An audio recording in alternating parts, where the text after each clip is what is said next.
So some of you have been a part of the last year's when we did more of a forum, when we had people stand up and we asked questions.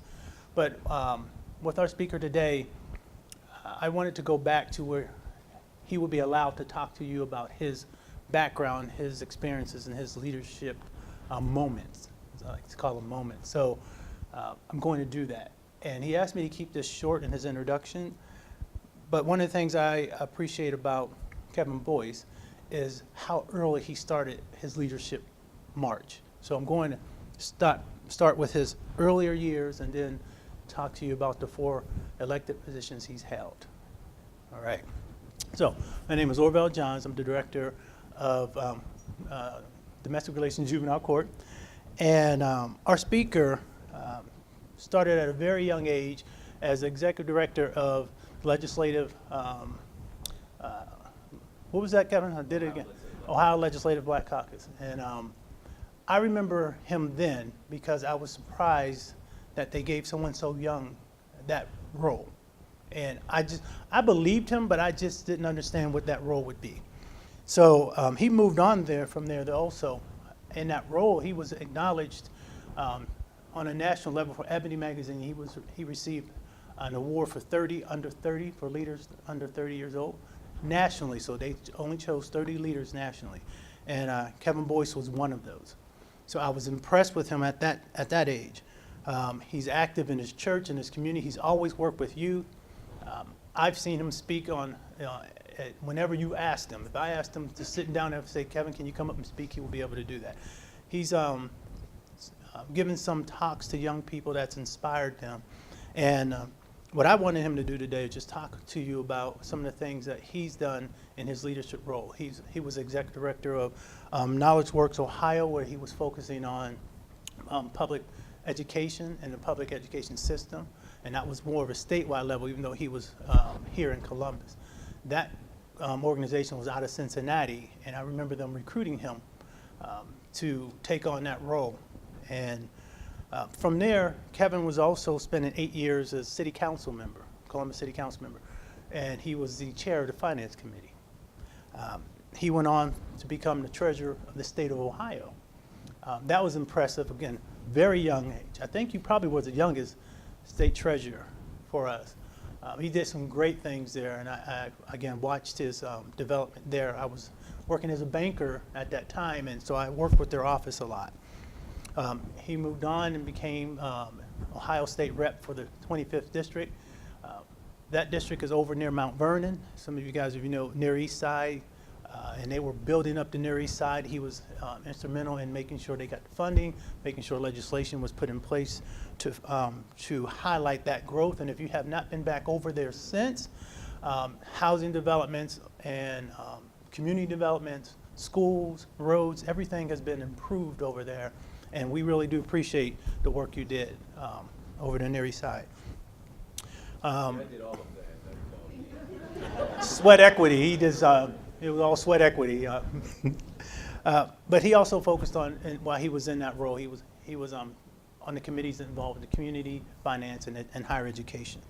His current role is as a Franklin County Commissioner. And what I enjoyed about him just coming in, the other 2 commissioners voted him president. I don't know if that was a hazing situation or they just noticed his leadership right off. So I think it was that, and he served that extremely well, and I think that helped him understand what the county was all about because he had to be thrust into all those leadership decision-making moments. And again, I thought, if anybody can come and talk about the path it takes to become a leader and to maintain that path, it will be Kevin Boyce. So can you help me welcome our speaker for today, Commissioner Kevin Boyce. All right. Good afternoon, everybody. You guys are all so serious. Goodness gracious. So is it that bad working at the county? Is it that rough? Well, first of all, let me say thanks to Orville Johns for inviting me to share a few brief words with you today.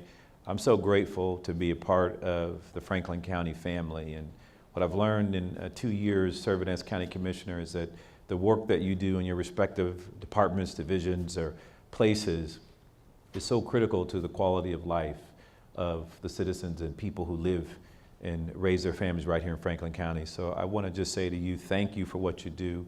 I'm happy to be a part of that family and a part of this team, and I look forward to getting to know you all individually, hopefully. So my name is Kevin Boyce, and I currently serve as Franklin County Commissioner. And there's so much to tell you that I don't know about leadership. So I don't know why they asked me to come and talk about leadership, but I'll share with you a little bit about my pathway and how I ended up here. And then I'd love to have a little dialogue at the end, because that seems like a more valuable engagement than just hearing me talk for a minute. But since I have the floor and I have the mic, why not take a minute to talk about a few things? So I was raised right here in Columbus. Really, we lived everywhere, you know. In 13 years of education, counting kindergarten, I attended 11 public schools in Columbus. And that's just how we moved around.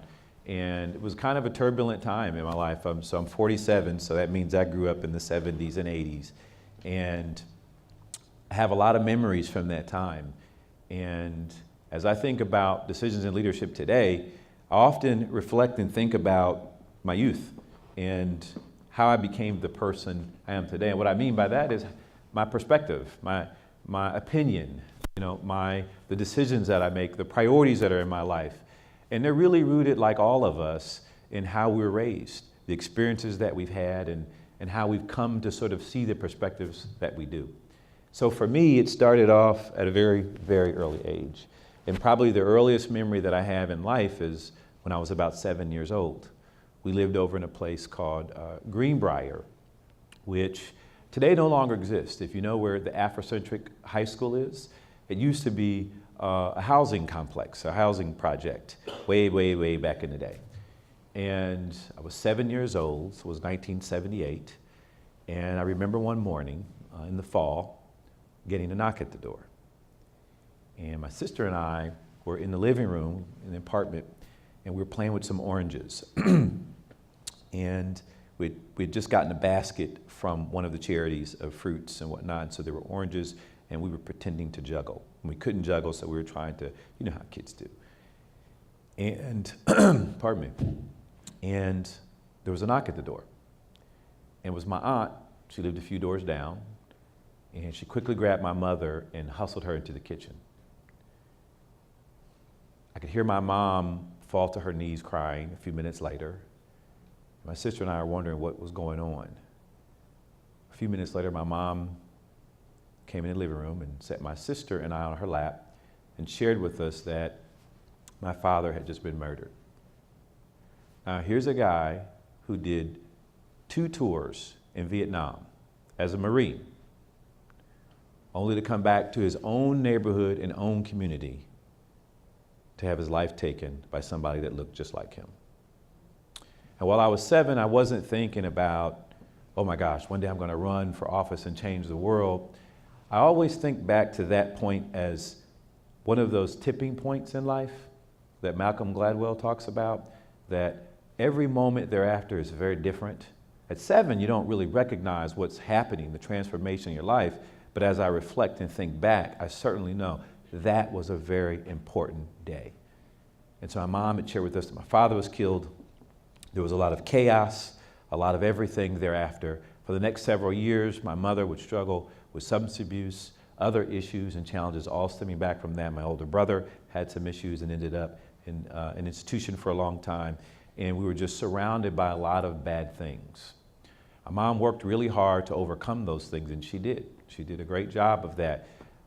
And so people often ask me, well, how did you overcome all these things? Well, I had a very strong-willed mother, and so she overcame that. But quite frankly, here's what I know about life in challenging circumstances like that. You can't do it alone. And my mom was overcoming the loss of her husband, a situation to have to raise 3 kids on her own in a very tough time, in a tough environment with very little education. And so here she is, and she struggled. And so somebody else has to sort of step up to fill the void. So it was my grandmother for me. How many of us got grandma that kind of plays a role in their life at some point, played an important role in your life?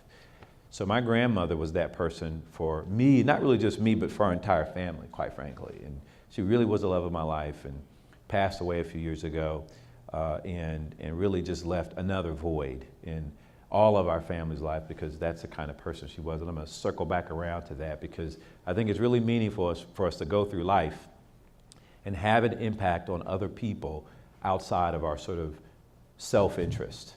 And that was my grandmother. But my grandmother did a lot for me, but one of the things she taught me was one of the best lessons that I ever learned in life.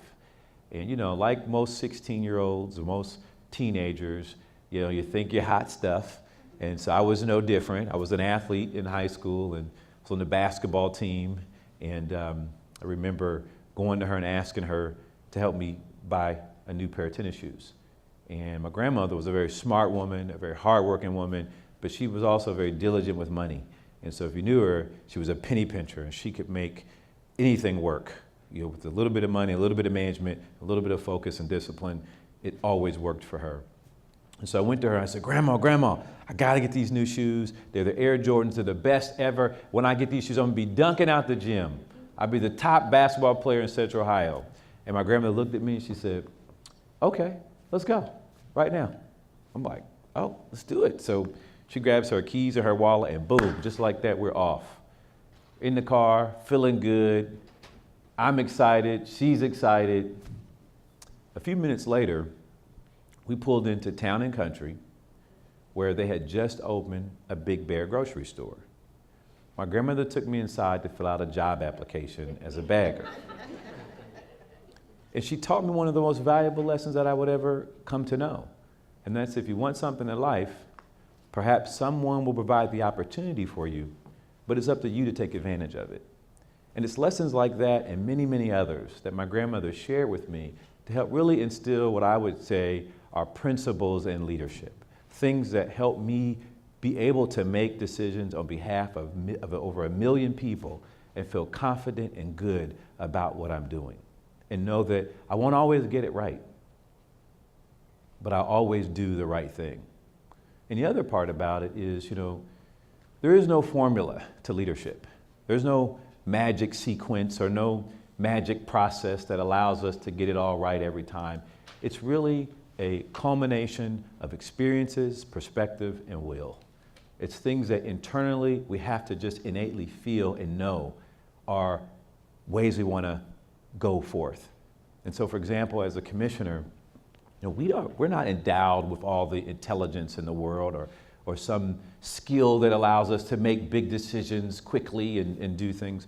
Quite frankly, it's always trial and error, and you do it based on the information you got. But here's what I know for sure about being in an elected leadership role, is that you do the best you can to provide for each family the same kind of access to an opportunity that I had.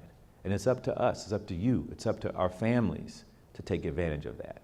And that's our job as public servants, is to provide a pathway for families to be successful, for people to be successful, for little kids like Kevin, who's 7 years old, growing up in the housing projects, whose father was just murdered, surrounded with drugs and violence and all these other things, for that kid to be successful. And that's really what your work is. You may be in a job, you may be in a clerical job, you may be in an administrative job, you may be in a functional job or a technical job, but at the end of the day, you're part of a system that makes it work for other people, that gives those families like mine a chance for an opportunity. And so I went on to become one of the first people in my family to go to college. I was fortunate enough to have an athletic scholarship at the University of Toledo, and I made the most of that. And as Mr. Johns explained, I've had a fairly meteoric career, and it's been one of those things that I don't take lightly, but it's also something that I earned, that I work hard every day for and I invest in. You'll never catch me not knowing my work. You'll never catch me having not read the materials or not being prepared. I'm just not that guy. And that's really a part of my equation of leadership. And so I asked you to think about what's your equation. I asked you to think about what are the things that allow you to do the job that you do, make the decisions that you make, show up every day on time, to prepare and to do whatever it is you do to make this system that we're all part of work and serve the great citizens of Central Ohio and Franklin County. And that in itself is a leadership role. That in itself is what we all aspire to do, is to have an impact So my career was fairly meteoric, and I'll share one quick story I shared yesterday, and people thought it was interesting, so I'll share it again today. So I was on city council. I was appointed to city council. So let me go back. So I was executive director of the Black Caucus. I was probably, I don't know, 25, maybe 24. And it started off when I was in college. I had a professor, and I was in this class, a political science class, and I'm just a kid from Columbus, from the projects. I'm in this political science class, and the professor was talking, and what he was saying was intriguing me. And he was talking about public policy and the things that impact lives. He was going through the historical contributions of people and so forth. And I'm a very inquisitive, intuitive person, and so I sat in the front row, and I said, Mr. Ford, I've got some questions. And then it just became, I was asking all the questions in class, and so then I'd wait for him after class, and then I'd walk him to his car after class. And so one day he says to me, I was graduating, and he said, I think you should go into politics. And I thought, me going into politics? Are you joking? And he said, no, I think you should go into politics. And when I graduated, I got a call from the mayor in Toledo. He said, hey, I heard some things about you. You should come work for me. So I did, and that started my time in politics. I was actually headed to the Marines. I was going to enlist in the Marines out of college, and I was approached by the mayor in Toledo at the time, and I started with him. That same professor later ran for the Ohio General Assembly that I had, and called me a year later and said, hey, would you be interested in coming to Columbus and working in my Columbus office? And I was like, hell yeah, come back to Columbus, my hometown. And so I moved back to Columbus, took a $25,000 pay cut, took the job, and started off as a legislative aide in House of Representatives. And I was fortunate enough to immediately sort of work my way up the ranks. Long story short, I was appointed as executive director of the Legislative Black Caucus 2 years later. 2 years after that, I was appointed as chief of staff in the House of Representatives. So that's the highest ranking position in the House of Representatives. And I was appointed, and I was the chief of staff over the entire operation for the Democrats. And I think I was 26 or 7-ish, something like that. If you look it up and you see I was older than that, don't ding me for that, okay? So he lied. He was a year older than that. But it was somewhere in that realm, trust me. So the cool thing about the Ebony magazine, though, was it's in my office now. And so it was like this cover, and on the cover of it, so they do this 30 leaders under 30 around the U.S. that you should get to know. And so they put me in there for some reason. But on the cover of Ebony magazine that month was P. Diddy, Jay-Z, and Master P. And I'm in there with it. I'm in the magazine with them. So I thought that was cool. So on my wall is this, everyone sees the cover of the magazine, and then there's my little picture over here in the corner. They're like, why are you on this thing with P. Diddy and Jay-Z? And so I'm like, oh, those are my homies. I know that dude, those guys. We were on the magazine together. But so that's a little cool artifact that I've got, one of the coolest artifacts that I've got in my entire career. But so I was serving as chief of staff, and that was an important job. I can be a very intense person. Anybody that's worked with me knows, I dig into data and information. It's just the analytical person I am. Nonetheless, Michael Coleman ran for mayor. You all remember that guy, right? I call him Citizen Coleman now. But he ran for mayor and became mayor, which created a vacancy on Columbus City Council. And so folks in the community came up to me and were like, hey, you should run for city council. And so again, long story short, run for city council, get successful, serve on city council for 10 years, almost 10 years. I think it was like 9 years. So, but the latter part of my time on city council, I'm starting to wrap this up, the latter part of my time on city council was when the recession hit. And so it was like 2008-ish, 9-ish, and the recession hit, and it hit hard. And Columbus generally has been immune from that for lots of reasons. We have a lot of industries concentrated in Columbus and Central Ohio, and so we generally can overcome some of the recession elements that haunt places like Cleveland and Youngstown and Dayton and other places around Ohio. So Columbus, while we weren't hit that bad. But at the time, I was finance chair, and it was impacting our finances. And we were looking at having to cut a police and fire class, like a lot of cities have to do in crunch time. and we're closing recreation centers. We're cutting grass in the parks later, so you go from cutting it every 6 days to cutting it every 2 weeks. And you start picking up trash later. You start doing all kinds of things that allow you to sort of accumulate a little more dollars and not spend as much. And so at the time, there's this guy, you probably remember this guy, you probably heard of him in the news, but named Barack Obama. He became president of the United States. Yeah, you don't really don't know this guy. But he became president of the United States. And so Mayor Coleman and I, along with City Council, we're writing, President, we want to do stimulus dollars. Central Ohio is the best place to do it because you will directly affect the police and fire, and that means safety of this community. And so we need you, President Obama. We need you, Washington. We need your support. We're writing them every day. We're calling. We're going to Washington, meeting. We're doing the best I can to get their attention. And right about that time, I get a call from Governor Strickland, and he says, we want you to be the treasurer of the state of Ohio. Can you leave City Council and come be the state treasurer? Now, for me, who have a finance background, I think this is great. The Treasury of Ohio is a bank, is essentially what it is. And so I'm running a bank, and I'm 36, 37-ish. And so I'm like, this is incredible. I'm gonna go and run the Treasury of the state of Ohio. By the way, Ohio Treasury is the 7th largest treasury in the United States of America. And so it's billions and billions and billions and billions of dollars. And so I'm like, you know what? Hell yeah, I'm gonna do that. I'm gonna take that job. So I go over to the Ohio Treasury, I get appointed, sworn in, everything's good, but I'm kind of lamenting on the fact that a couple weeks later rather, I see on the news where President Obama announces we're gonna deliver the very first batch of stimulus dollars to the Midwest. And we've chosen a city by the name of Columbus, Ohio, to receive these dollars. And so I'm sitting there watching that like, ain't this about a blip?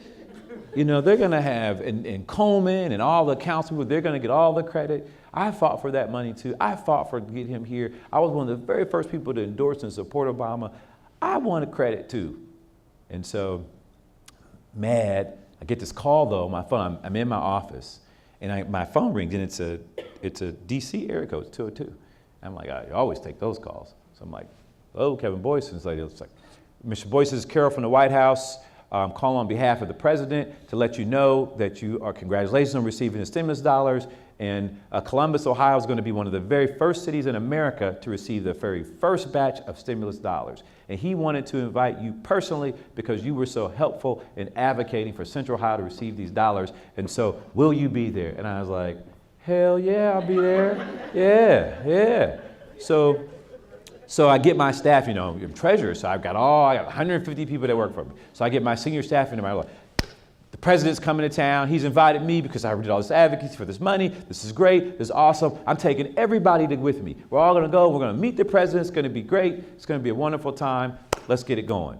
Talk to the White House. Let's coordinate everything, blah, blah, blah. So fast forward to the day. We get to the day that President Obama arrives to town. And it's at Aladdin Shrine Temple. Remember, who all knows Aladdin Shrine Temple? They tore it down now, but it's a huge meeting hall, probably 50 times the size of this room. It's huge. You walk in, it's the main hall. And as soon as we walk in Aladdin Shrine Temple, the White House staff is there. Mr. Boyce, going to take you this way, going to take your staff this way. Walk into the hallway. She's leading my staff to the seat, and I watch. And she's taking the staff closer and closer to the stage. Here's the stage. That's the front seat. And like 50 rooms now. Remember, 50 rooms the size of this room. So you got to think the very far back, okay? 50 times the size of the room. So walking my staff, I'm watching, taking my staff up. And they go and sit my staff in the front row. So I'm like, oh my gosh, they're going to be in the front row with President Obama. This is great.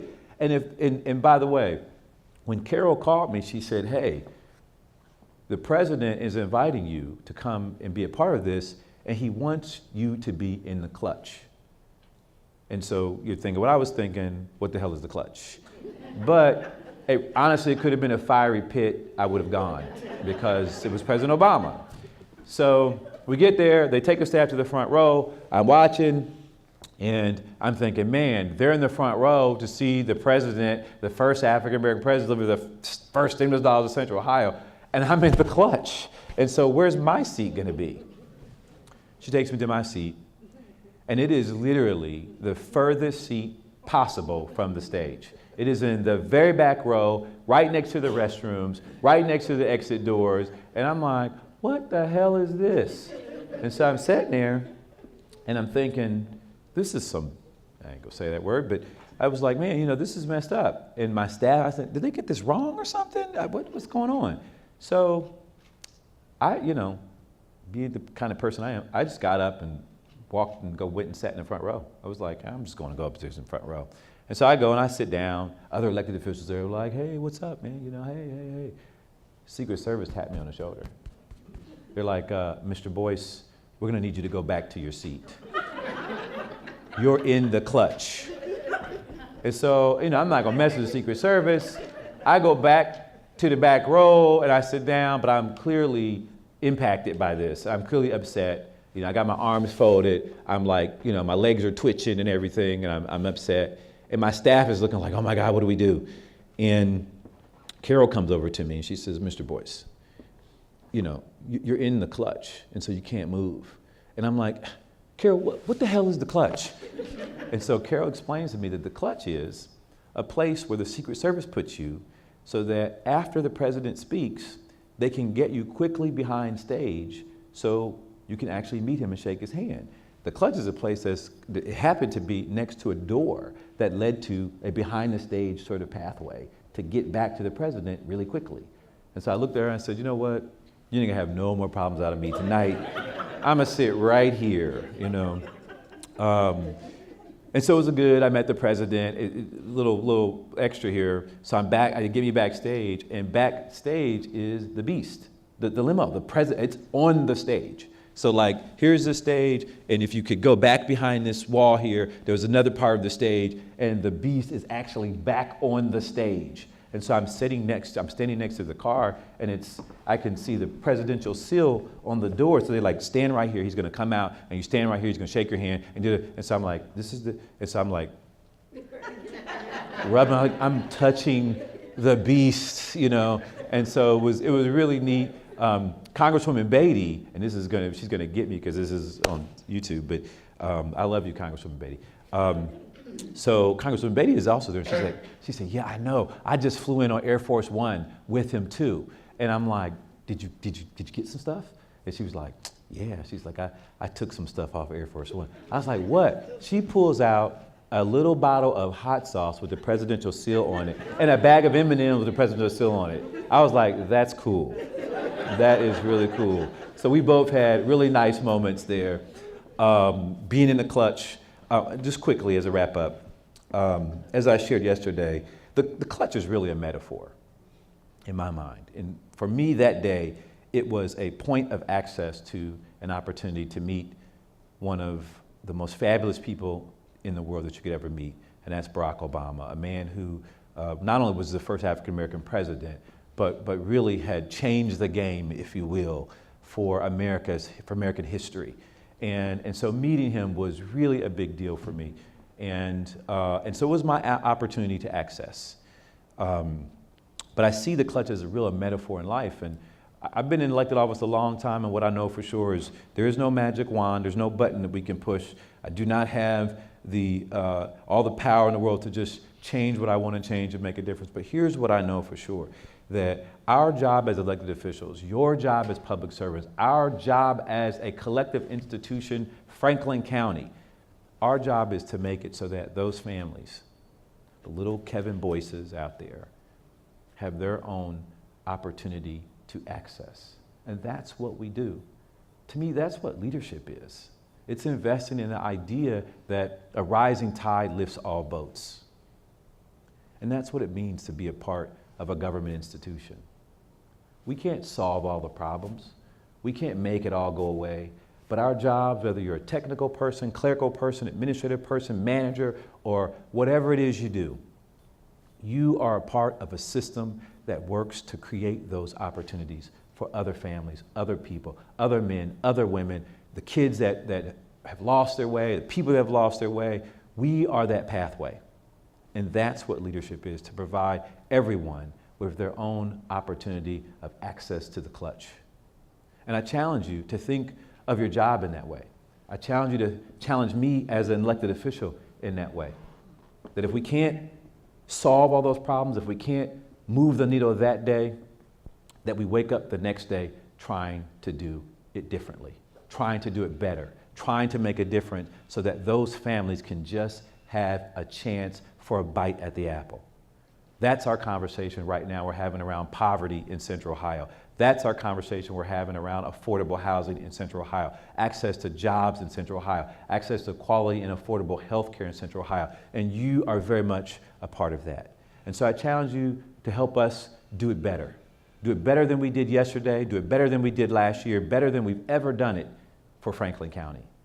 Because that's the difference collectively that we can make. That's what you can do as a leader. To me, that's what leadership is. So, with that, let me open it up for a few questions if we've got time. Right? Yes, ma'am. So how do you best sharpen your leadership? Before they answer that for a second, can you stand up and tell us where you work at? Sure. And your name, Jessica? With the data centers. All right. And I'd like to know how you best to keep your leadership skills sharp. And is there a particular book series you like to read? Do you like to watch series? Is it following Barack Obama and his successes? And what works best for you? Sure. Thank you for that question. And I would say that, I don't know that there's any formula for me.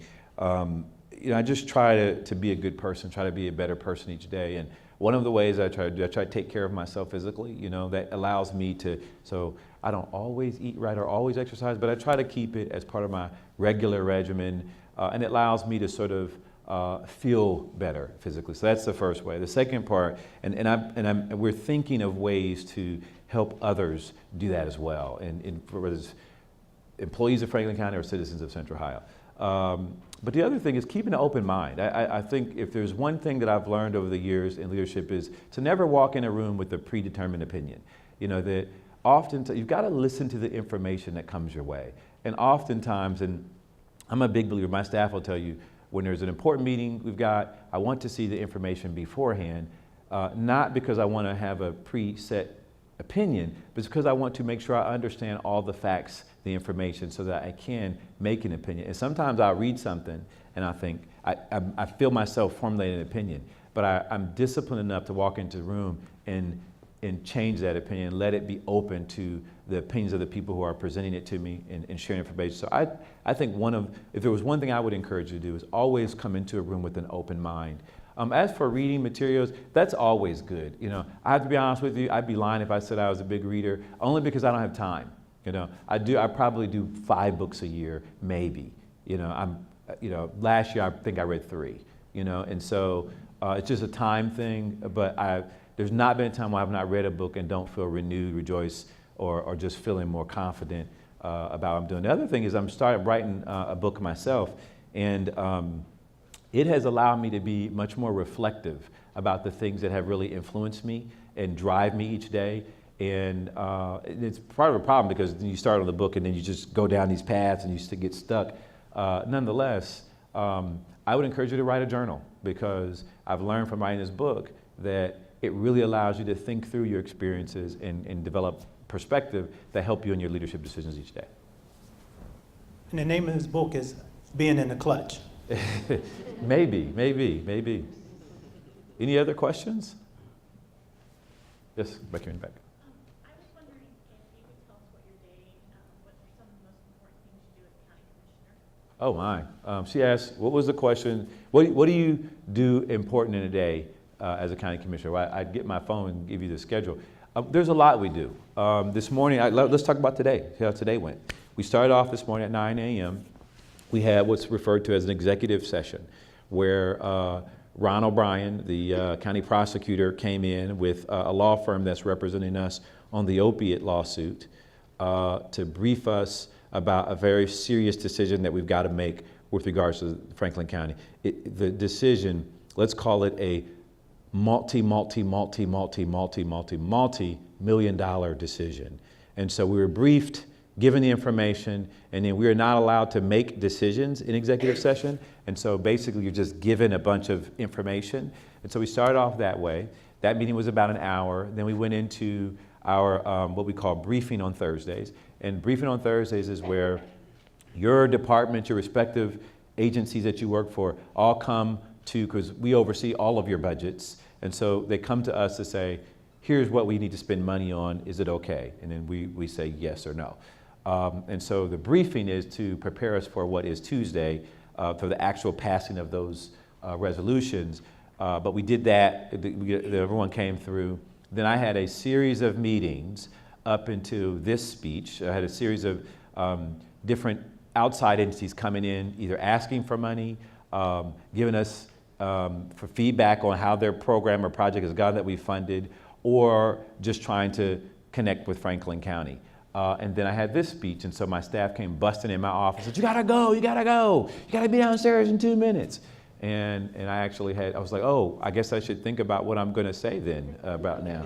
And so I actually thought of my speech as I was coming down the elevator. And and then I have a series of meetings after this. So I've got a bunch of little meetings of briefings and whatnot. I got to pick up my son from school at 2:30 and drop him off, make sure he has some food.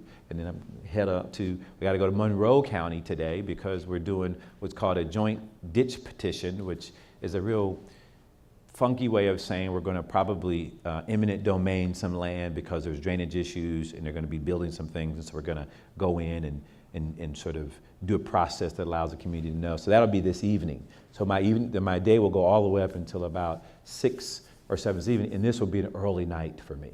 Last night I got home probably about 11, So it's, they're pretty intense days, and they can range from a bunch of meetings all day to briefings all day to actual decisions that, the Franklin County's budget is about $1.7 billion, somewhere around there.